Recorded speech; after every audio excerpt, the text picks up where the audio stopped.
Hello student, आज फिर एक नए टॉपिक के साथ आपके सामने प्रस्तुत हुए हैं। ठीक है, टॉपिक में चैप्टर तो वही है, उस चैप्टर से संबंधित नई चीज़ें।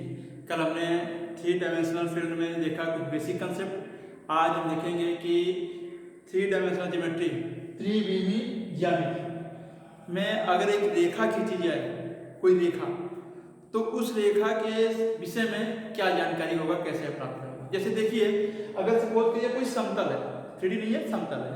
समतल में रेखा का समीकरण क्या होता है? y बराबर mx प्लस c होता है, जो आप जानते हो, 11th में पढ़े हो। ठीक है, जहां पे m क्या होती है? प्रवणता होती है। क्या होती है? प्रवणता। इसकी वैल्यू क्या होती है? m बराबर tan थीटा, जो यह दर्शाता है कि यह tan थीटा जो है रेखा का x अक्ष के साथ कितना झुकाव कोण है, उसकी tan के रूप में प्राप्त होता है। मतलब एक प्रकार से दिशा को दर्शा सकता है, उसका झुकाव बताता है। क्या होता है? झुकाव। इसके बारे में जानकारी होने पर हम रेखा का समीकरण ज्ञात करते हैं। मतलब रेखा कैसा होगा, किस प्रकार से झुका होगा, उसकी जानकारी। समतल में x के साथ झुका होगा, किसके साथ झुका होगा, उसकी जानकारी प्राप्त करते हैं, जो प्रवणता कहलाती है। तो आपने देखा कि समतल में रेखा के लिए प्रवणता इंपॉर्टेंट है। ठीक उसी प्रकार से अगर कोई रेखा अंतरिक्ष में खींची जाए तो उसके लिए क्या इंपॉर्टेंस होगा, आज उसी के बारे में हम लोग पढ़ेंगे। क्योंकि उसके बारे में जानकारी होगी तभी हम रेखा का समीकरण ज्ञात कर सकते हैं। तो आज का हमारा जो टॉपिक होगा बस यही होगा कि किसी दिए गए रेखा की दिक् कोसाइन या दिक्कुज्या, रेखा की दिक् कोसाइन और दिक्कुज्या और दिक् अनुपात, उनके बीच में क्या संबंध होता है, उनसे संबंधित मान। तो रेखा में दिक् अनुपात, दिक् कोसाइन, इसकी बहुत इंपॉर्टेंस है। अगर ये आता रहेगा तो आपको क्वेश्चन को सॉल्व करने में दिक्कत नहीं होगी, रेखा के समीकरण में और रेखा के अन्य मानों में। तो चलिए स्टार्ट करते हैं। हमारा आज का जो टॉपिक है रेखा के दिक् कोसाइन या दिक् अनुपात। यहाँ पे दिक्कुज्या या दिक् कोसाइन, दिक् कोज्या भी कह सकते हैं, दिक् कोसाइन भी कह सकते हैं, दोनों सेम, कहने का तरीका अलग है। ठीक है, ठीक, हम मानते हैं कि एक समतल अंतरिक्ष है, उस अंतरिक्ष में ये x अक्ष, y अक्ष और z अक्ष, आप पता है आपको, लंबाई चौड़ाई ऊंचाई के रूप में अगर हम दर्शाना चाहें तो रूप में दर्शा सकते हैं। ठीक है, तो यहाँ पे हम अक्ष के रूप में लिखेंगे, क्योंकि अक्ष मान होता है x अक्ष, y अक्ष और z अक्ष। ये तीनों अक्ष एक दूसरे पर लंबवत होते हैं, ये हमने बता दिया आपको। अब करा कि एक रेखा है, ये देखो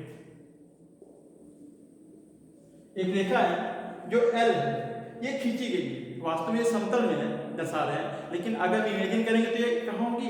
अंतरिक्ष में होगी। तो अंतरिक्ष की चीजें, स्पेस की चीजें हम समतल में दर्शाएंगे तो पूर्ण रूप से नहीं दर्शा सकते। तो हमने माना कि एक रेखा है, ये खींची हुई, यह रेखा x अक्ष, y अक्ष और z अक्ष के साथ कोई न कोई कोण बनाएगा। वह कोण कौन सा? अल्फा, बीटा और गामा कोण है। कौन सा कोण है? अल्फा, बीटा और गामा। अब ये कोण बना रहा है, ये हमें पता है, तो हमने क्या किया, इसकी जानकारी पूर्ण रूप से लेने के लिए हमने क्या किया, इसके समांतर एक रेखा खींच दी। किसके समांतर? इसके, मतलब ये जो L है इसके समांतर ये रेखा हमने खींची, जो कहां से खींची? मूल बिंदु से। कहां से? मूल बिंदु से। तो यह रेखा, जो कोण ये बनाएगा वही कोण यह रेखा भी बनाएगी। तो इस कंडीशन में दोनों रेखाएं कैसे होंगी? समांतर होंगी। तो यह रेखा अल्फा, बीटा, गामा कोण बनाएगी, तो यह रेखा भी x के साथ अल्फा, y के साथ बीटा और z के साथ गामा कोण बना। आपको देखने लगेगा सर ये तो 180 डिग्री से सीधी लग रही है, नहीं, ये वास्तव में ऐसा नहीं है, ऐसा नहीं है। आपको इमेजिन करना होगा कि ये जो इधर है वो इधर नहीं, बल्कि इधर मार्जिन की तरह है, इस साइड में। तो ये जो कोण यहाँ बन रहा है वो इधर नहीं बन रहा है, बल्कि इसके साथ बन रहा है। और इसके साथ आपको ध्यान रखना, ये नहीं लंबवत बन रहा है, ऐसा नहीं है, समतल नहीं, आपको इमेजिन करना है। तो ये लंबवत नहीं बन रहा है, यहाँ क्या बन रहा है? एक कोण बन रहा है, जिसको हमने कंसिडर क्या माना है? अल्फा, बीटा और गामा। तो तीनों 90 डिग्री में। और देखिए अल्फा, बीटा, गामा जो कोण है ये तीनों अक्षों के साथ कोण है। हम क्या करेंगे, यहाँ पे इस अल्फा का कॉस ले लेंगे, कॉस, इस बीटा का भी कॉस ले लेंगे, कॉस, और इस गामा का भी कॉस लेंगे, कॉस गामा, और इसको डिनोट करेंगे स्मॉल l, स्मॉल m और स्मॉल n से। तो हम देखेंगे ये जो cos alpha, cos beta, cos gamma या l, m, n है, ये दिए गए रेखा की दिक् कोसाइन या दिक् कोज्या। तो कितना सरल है, किसी रेखा की दिक् कोज्या, रेखा की x अक्ष, y अक्ष और z अक्ष का जो कोण बनता है उस कोण की कोज्या के रूप में प्राप्त होता है। अब यहाँ पे दो बातें, क्या ये कोण बना हुआ है ये धनात्मक दिशा बना है या ऋणात्मक दिशा बना है? तो जो कोण है ये हमेशा धनात्मक दिशा बना है, दिशा में धनात्मक। धनात्मक दिशा में तो ये होता है इस प्रकार से, इधर कोण, ये जो कोण बना है इधर बना है, ऐसे हम समतल में लेते हैं इस प्रकार से, ये कोण ऐसे बनता है, मतलब एंटी क्लॉकवाइज कह सकते हैं। क्लॉक इधर होता है ऐसे बनता है, आप एंटी क्लॉकवाइज। तो धनात्मक दिशा में बना है, अगर ये ऋणात्मक दिशा में बना होगा तो मान क्या आएगा, ऋण के रूप में आएगा, लेकिन हम उसमें ऋणात्मक रूप में नहीं प्राप्त करेंगे, बल्कि क्या प्राप्त करेंगे हम उसमें, उसको धनात्मक दिशा में बदल देंगे। जैसे मान लो ऋणात्मक दिशा में बना है कितना 70 डिग्री, तो धनात्मक दिशा में कितना बनेगा 180 माइनस 70, ऐसे घटा लेंगे। तो आपको ध्यान रखना जो कोण बना हुआ है वो किस दिशा में बनाना चाहिए, धनात्मक दिशा में। ये क्वेश्चन लिखा होगा, नहीं लिखा होगा तो आपको ध्यान रखना है कि कोण जो है वो तीनों अक्षों के साथ धनात्मक दिशा में बना। तो आपने क्या जाना है कि किसी रेखा की दिक् कोसाइन उस रेखा की तीनों अक्षों के साथ बने हुए कोण की कॉस कोज्या के रूप में प्राप्त होता है।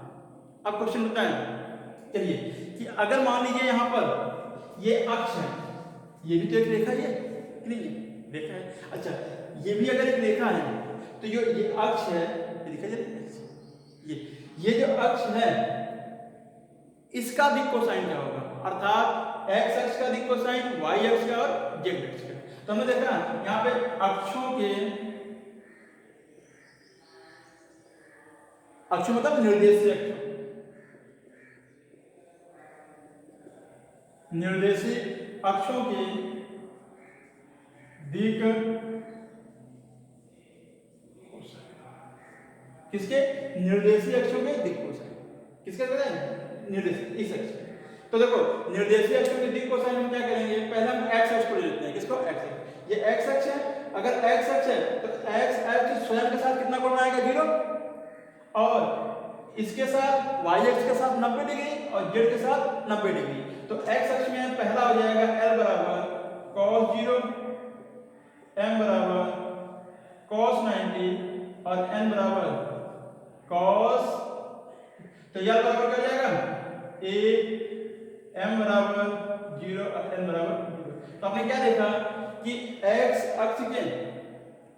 अक्ष का खुदी का दिक् कोज्या, दिक् कोसाइन क्या होता है 1 0 0। अगर कोई पूछे आपको कि x अक्ष की दिक् कोज्या क्या होती है 1 0 0। इस प्रकार से y अक्ष की दिक् कोज्या, तो y में क्या हो जाएगा, यहाँ पे 90 हो जाएगा, यहाँ पर 0 और यहाँ पर 90, तो y अक्ष क्या हो जाएगा, अगर हम यहाँ पर y अक्ष करें, किसका y अक्ष, अगर हम y अक्ष करते हैं तो क्या जाएगा यहाँ पर 90 0 1 0, और इस प्रकार z करें तो z के साथ 0 बनाएगा और 0 से 90 हो जाएगा। तो तीनों अक्षों में प्राप्त कर लेंगे कि x अक्ष की दिक् कोसाइन कितना जाएगा 1 0, और इस प्रकार से y अक्ष की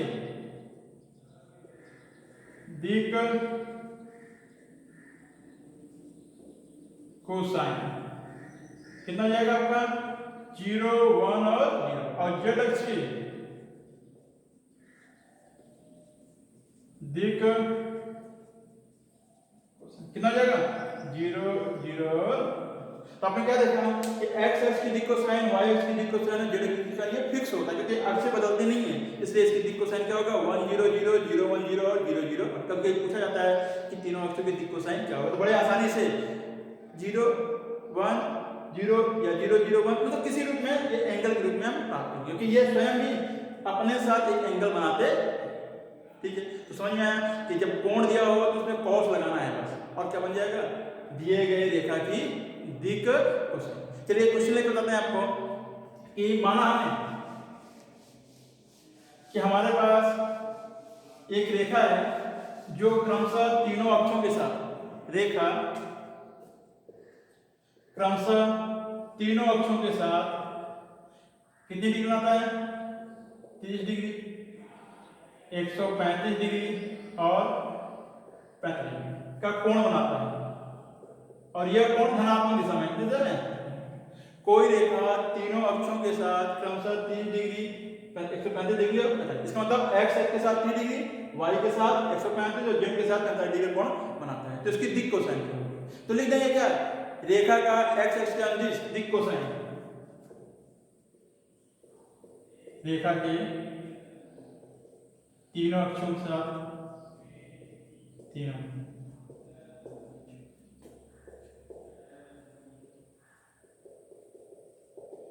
अंदिश या तीनों अक्षरों के साथ दिक कोसाइन या दिक या रेखा के डायरेक्ट लिखते हो रेखा के दिक कोसाइन ऐसे लिख सकते हो। अगर ऐसे नहीं लिखना चाहते हो तो डायरेक्ट रेखा के इसको हटा देते हैं, इससे आपको और सरल हो जाए। रेखा के दिक शॉर्ट कोसाइन डायरेक्ट कितना लिख दोगे तो इसे दिक कोसाइन क्या होगा, L बराबर cos अल्फा। यहाँ पे अल्फा की वैल्यू कितनी है, cos 30 डिग्री, और cos 30 डिग्री की वैल्यू आपको पता है √3/, क्योंकि ये धनात्मक कोण है, धनात्मक कोण को डायरेक्ट लेंगे। m बराबर cos बीटा, cos 135, cos 135 मान निकालना है, आता है आपको, इसको लिखो cos 180 माइनस 45 डिग्री बराबर हो जाएगा माइनस cos 45 और बराबर हो जाएगा कितना -1/√, क्योंकि हमें 0 से 90 तक की वैल्यू पता है, अगर आपको पूरा पता है डायरेक्ट लिख दो। और तीसरा हो जाएगा n बराबर cos गामा बराबर cos 45 डिग्री और रिजल्ट हो जाएगा 1/√। तो क्या देखा आपने कि कोण दिया था और कह दिया कि रेखा की दिक कोसाइन क्या होगी, तो cos अल्फा cos बीटा और cos गामा, जिसका मान √3/2 -1/2 और 1/, ये √3/2 -1/√2 और 1/, कितना सरल है, बड़े आसान तरीके से हम इसको सॉल्व कर सकते हैं और वैल्यू को प्राप्त कर सकते हैं। अब हम आएंगे किसी रेखा का जो दिक कोसाइन होता है LMN, इनका आपस में क्या संबंध है, अर्थात रेखा के दिक कोसाइन का आपस में संबंध है। कोण दिए होने पर कितना आसान तरीके से हम सॉल्व कर सकते हैं। रेखा के दिक कोसाइन के मध्य, रेखा के दिक कोसाइन के मध्य संबंध, ये जो संबंध होता है क्या आपको याद रखना है, रेखा के दिक कोसाइन क्या होते हैं, L, M और N होते हैं, तो इनके बीच जो संबंध होता है वो क्या होता है, L² plus M² plus N² बराबर, या इसको लिख सकते हैं cos² alpha plus cos² beta plus cos² gamma बराबर, यहाँ पे अल्फा बीटा गामा क्या है, रेखा का x x y x और z के साथ धनात्मक दिशा में बना हुआ कोण है। बड़े आसान तरीके से cos² alpha cos² beta cos² gamma बराबर एक हम लिख सकते हैं। ये हमारे क्या है, बीच में संबंध है। अब ये आया कहां से, ये प्राप्त कैसे होगा, तो ये जो प्राप्त है L² M² N², इसके बारे में थोड़ा चर्चा कर लेते हैं, ठीक है, फिर हम लोग आगे चलेंगे। तो संबंध आपको याद हो गया, L² plus M² plus N² बराबर a, ये बना कैसे, बहुत सरल है, ये तीन अक्ष हैं,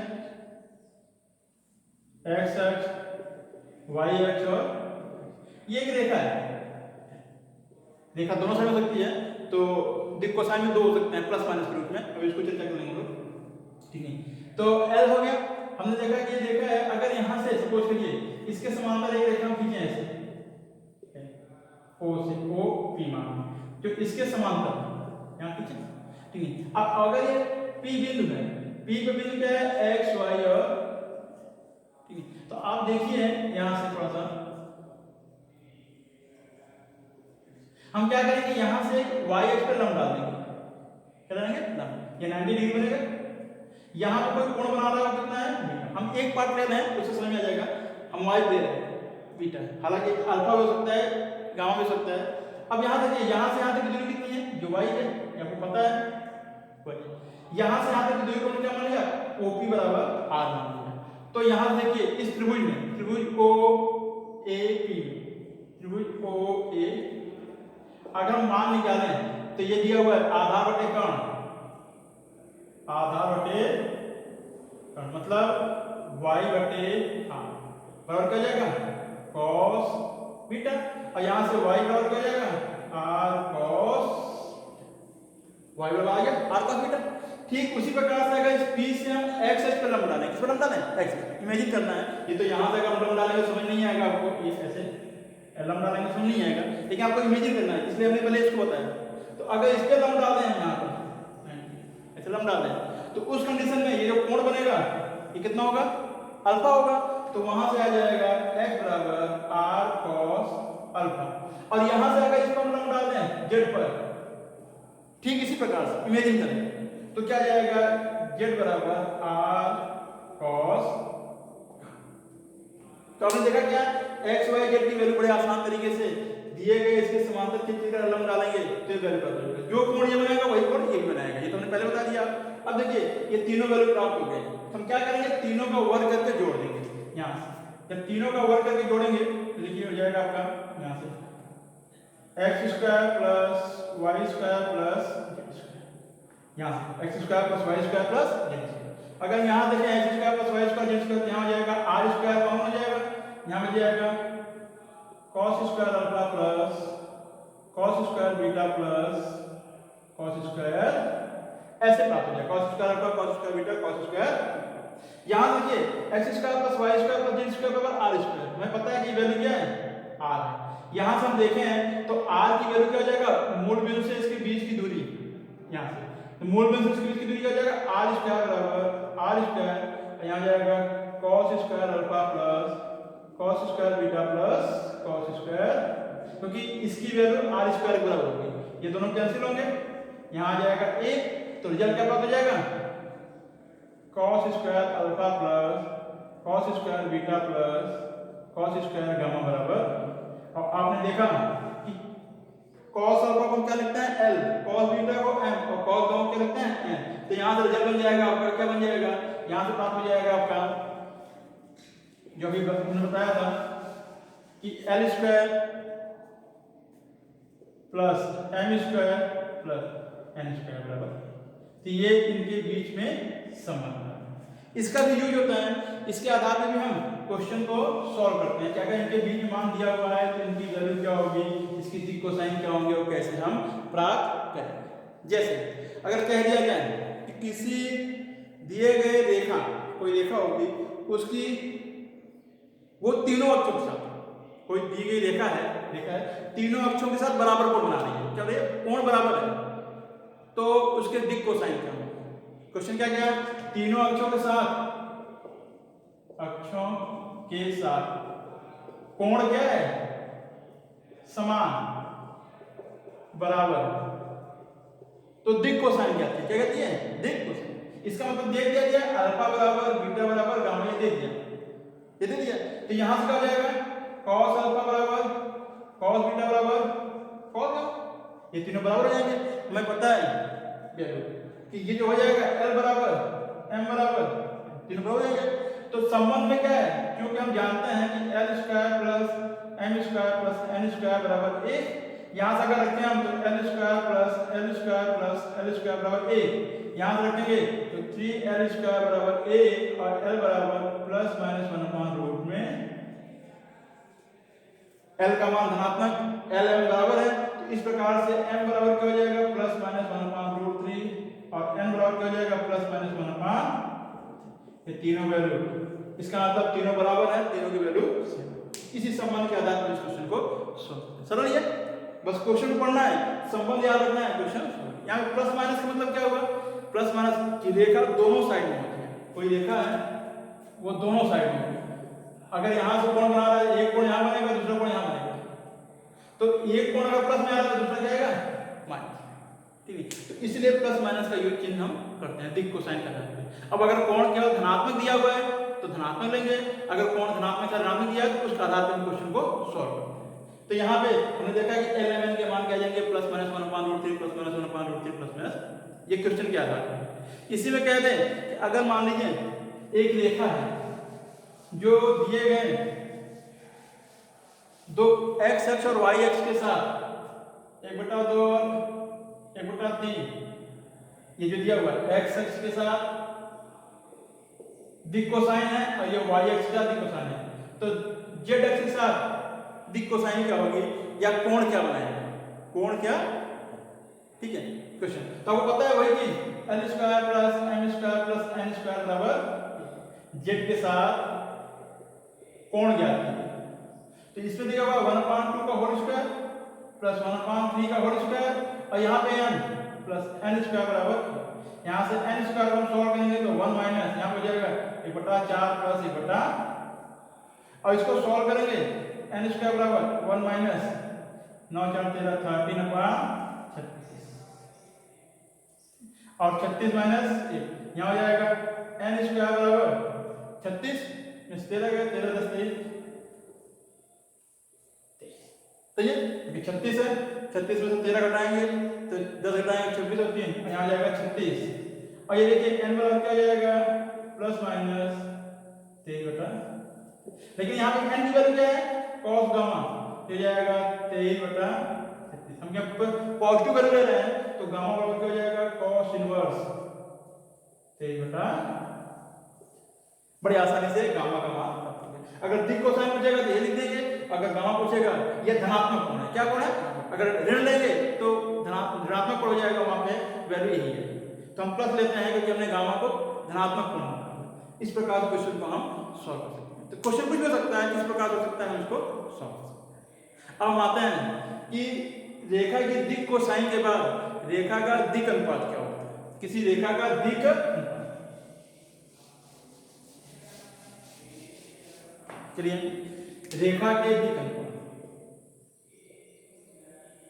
रेखा के दिक, ये बहुत ही सरल है। किसी रेखा के दिक अनुपात क्या होते हैं, दिक अनुपात कह रहा है कि अगर दिक कोसाइन l है इसके समानुपाती एक संख्या लें, जिसको हम क्या लिखते हैं a, क्या लिखते हैं। इसी प्रकार से m के समानुपाती एक संख्या ले लें b, n के समानुपाती एक संख्या ले लें c। तो यहां से देखेंगे कि l बराबर k a, m बराबर k b, n बराबर k c, क्योंकि ये समानुपाती है। तो ये जो a b c है यही क्या कहलाएगा दिक अनुपात, अर्थात किसी रेखा के दिए गए दिक कोसाइन के समानुपातिक संख्या, दिक कोसाइन के समानुपातिक संख्या दिक अनुपात कहलाता है। क्या कहलाता है दिक अनुपात, क्योंकि यह समानुपातिक में k की वैल्यू कुछ भी हो सकती है, अलग अलग मान हो सकती है, इसलिए जो दिक अनुपात होता है वो असंख्य रूप में होता है, कई हो सकते हैं क्योंकि समानुपातिक संख्या कई होती है ना, जैसे 2 के समानुपात 4, फिर 2 यहां से बढ़ाए 4 के समानुपात 16, तो कुछ भी हो सकता है ना, हमें पता तो है नहीं यहाँ पे। तो कंडीशन के आधार पर ये संख्याएं बदल सकती हैं। तो एक ही रेखा के कई दिक अनुपात में हम इसको असंख्य रूप में बदल सकते हैं, लेकिन उस कंडीशन को सरल करने के लिए हम इसके सदिश रूप को लेते हैं और केवल एक वैल्यू हम प्राप्त करते हैं। तो अगर दिक कोसाइन दिया है तो दिक अनुपात ज्ञात करने में समस्या होगी क्योंकि कई मान आते हैं, इसलिए क्वेश्चन में अक्सर दिक अनुपात दिया होता है और दिक कोसाइन पूछता है। क्या पूछता है दिक कोसाइन, दिक अनुपात देकर के, न कि दिक अनुपात देकर के दिक कोसाइन देकर के दिक अनुपात पूछे। तो दिक अनुपात हमेशा दिया होता है, लेकिन होता क्या है ये हमने आपको बताया। अब यहाँ से देखिए, अगर हमें पता है वही संबंध जो संबंध हमने प्राप्त किया, क्योंकि n square plus m square plus n square बराबर कितना होता है एक, यहाँ पर हम रखें तो देखिए k स्क्वायर क्या हो जाएगा a square plus b square plus c square बराबर a, और यहाँ से हम k की वैल्यू निकालेंगे तो क्या आएगा प्लस माइनस 1 अपॉन रूट में a square plus b square plus ये प्राप्त हो जाएगा। अब यहाँ से देखिए अगर l की वैल्यू निकालें तो l बराबर क्या होगा, आप देख सकते हैं यहाँ से k a मतलब plus minus a upon root में a स्क्वायर b स्क्वायर और m बराबर क्या हो जाएगा plus minus b upon root में a square plus b square plus और n बराबर क्या होगा plus minus c upon root में a square plus b square plus. तो आपने देखा क्या कि यदि किसी रेखा की दिक अनुपात a b c दिया हो, a b c दिया हो, तो उस रेखा की दिक कोसाइन बड़े आसानी से plus minus a upon root में a square b square c square plus minus b upon root में a square b square c square plus minus c upon root में a square b square c square से हम ज्ञात कर सकते हैं। अगर दिक अनुपात दिया हुआ है तो इसके आधार पर कोई भी क्वेश्चन को बड़े आसानी से ज्ञात कर सकते हैं। चलो जैसे मान लीजिए एक क्वेश्चन लेता हूं मैं, रेखा के दिक अनुपात क्या है दिक कोसाइन के समानुपातिक संख्या। तो देखिए हमने माना किसी रेखा के दिक अनुपात 2 1 और -3, 2 1 और -3, तो उसकी दिक कोसाइन, उस रेखा की दिक कोसाइन क्या थी। इसका मतलब a बराबर दिया हुआ है 2, b बराबर 1 और c बराबर कितना दिया है। तो रेखा की दिक कोसाइन, रेखा की दिक बहुत आसान तरीके से l बराबर, खाली फार्मूला ये है प्लस माइनस 2 अपॉन 2 का स्क्वायर प्लस 1 का स्क्वायर और प्लस माइनस 3 का स्क्वायर और सॉल्व करते ही प्लस माइनस 2 5 4 और 1 5 और 9 रूट में समझ रहे। इस प्रकार से m बराबर plus minus b upon root में a square b square plus c square. यहाँ से तो हम डायरेक्ट मान लेते हैं 1 अपॉन यहाँ पे 2 का स्क्वायर प्लस 1 का स्क्वायर प्लस माइनस 3 का स्क्वायर फॉर्मूला दिया हुआ है तो प्लस माइनस 1 अपॉन रूट में 40। और इसी प्रकार से n को अगर सॉल्व करें तो क्या आ जाएगा c plus minus minus 3 upon root में क्या आ जाएगा 40। इसको हम ऐसे भी लिख सकते हैं माइनस प्लस 3 अपॉन रूट में plus plus minus minus minus. इस प्रकार से दिखा सकते हैं वैल्यू। अगर धनात्मक के साथ पूछता है तो प्लस प्लस और माइनस में, क्योंकि यहाँ पे दिक अनुपात माइनस है ये माइनस है। एक वैल्यू को हम दिखा सकते हैं दोनों वैल्यू। तो रेखा के दिक अनुपात अगर दिया है तो दिक कोसाइन इस प्रकार से हम ज्ञात करते हैं। तो दिक कोसाइन ज्ञात करने के लिए दो नियम बने, एक तो कोण दिए होने पर और एक दिक अनुपात दिए होने पर। तीसरा कंडीशन और है, अगर दो बिंदु दिए हैं, ना तो कोण दिया है ना दिक अनुपात दिया है, कितने बिंदु दिए हैं दो बिंदु, तो रेखा के दिक कोसाइन और दिक अनुपात क्या होगा। बहुत ही सरल है।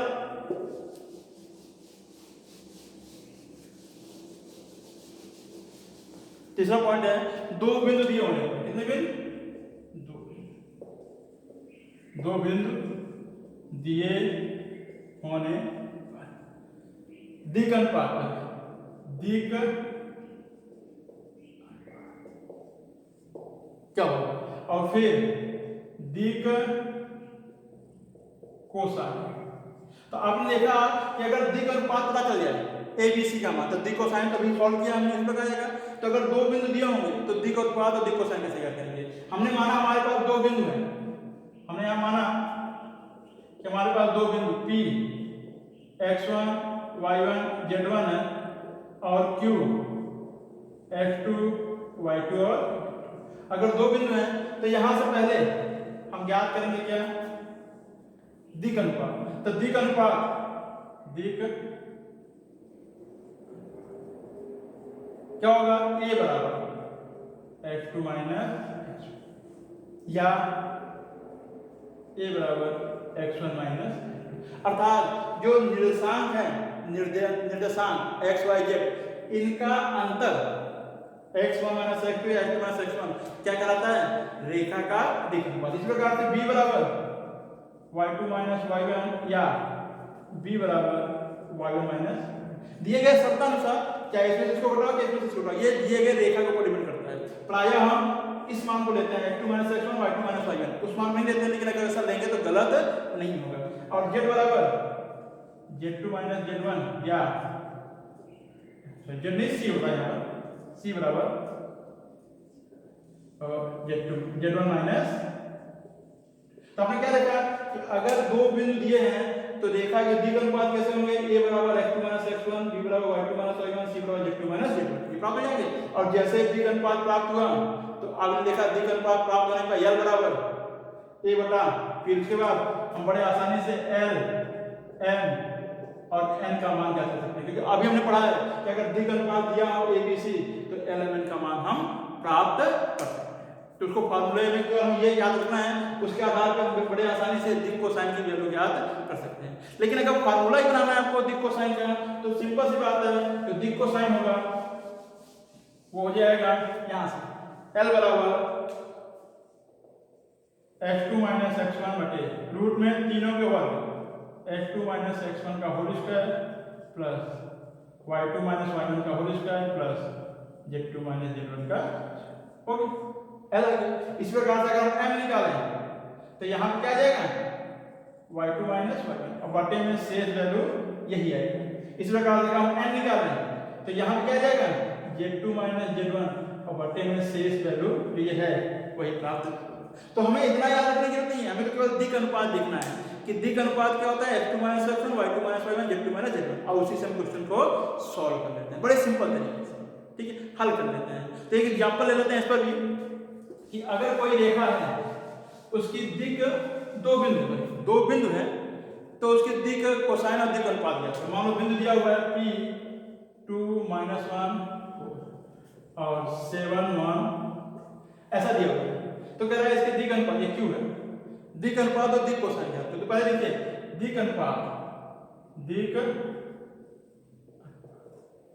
किसकी, रेखा की, रेखा की दिक अनुपात ए बराबर यहाँ से 7 - 2 बराबर 5, बी बराबर 1 - -1 बराबर 2 और सी बराबर 2 - 4 इक्वल टू -2। यह क्या है? तब दिक कोसाइन एल बराबर फॉर्मूला पता है आपको, प्लस माइनस ए 5/रूट में ए स्क्वायर, 5 का स्क्वायर प्लस 2 का स्क्वायर और प्लस माइनस 2 का स्क्वायर। हल करेंगे तो प्लस माइनस 5/रूट में। आप अगर प्लस माइनस नहीं लगा तो कोई दिक्कत नहीं, ये प्लस वैल्यू है, प्लस में आएगा, प्लस में आएगा, ये माइनस में आएगा, ये डिपेंड करता है दिए गए मान के आधार पर। तो अगर आप चाहो प्लस माइनस उठा भी सकते हो। तो ये हो जाएगा 5 का स्क्वायर 25, 4 और 4 8, तो 25 4 29 4। आपने देखा एल की वैल्यू आ गई, किसकी वैल्यू आ गई? इस प्रकार से अगर हम एम की वैल्यू निकालें तो यहाँ क्या हो जाएगा, प्लस माइनस 2/रूट में तो वही वैल्यू आएगी, क्या आएगी? और अगर हम एन की वैल्यू निकालें तो प्लस माइनस 2/रूट में यही आएगी। अब अगर चाहो तो यहाँ लिख सकते हो क्या, माइनस, मतलब ये प्लस रहेगा, ये प्लस रहेगा तो ये माइनस होगा, ये माइनस रहेगा, ये माइनस रहेगा तो ये प्लस होगा। तो इस प्रकार से आप दिक अनुपात का मान ज्ञात कर सकते हो और दिक कोसाइन का मान ज्ञात कर सकते हो। कब? जब दो बिंदु दिए हो। और इसी में सबसे लास्ट पॉइंट कि जब 3 बिंदु दिए होते हैं तो दिक अनुपात और दिक कोसाइन के आधार पर कैसे आप ज्ञात करेंगे कि तीनों समरेख, दिए गए 3 बिंदु के समरेख होने का प्रतिबंध। कितने बिंदु के समरेख? तो बहुत सरल है, 3 बिंदु ए बी और सी ऐसे। तो कह रहा है कि ये तीनों कैसे होंगे, समरेख। आपको यही आता है कि तीनों समरेख कब होंगे, जब दो बिंदु ए बी के दिक अनुपात और AC के, AC या BC लिख सकते हैं, चाहे AC या BC के दिक अनुपात कैसे हो, दोनों समानुपातिक। मतलब AB का दो बिंदु ले लीजिए, अभी दिक अनुपात निकालना है x2 - x1 से, AB के दिक अनुपात निकाल लीजिए, यहाँ से BC के दिक अनुपात निकाल लीजिए, या BC से निकालना है तो AC के दिक अनुपात निकाल लीजिए।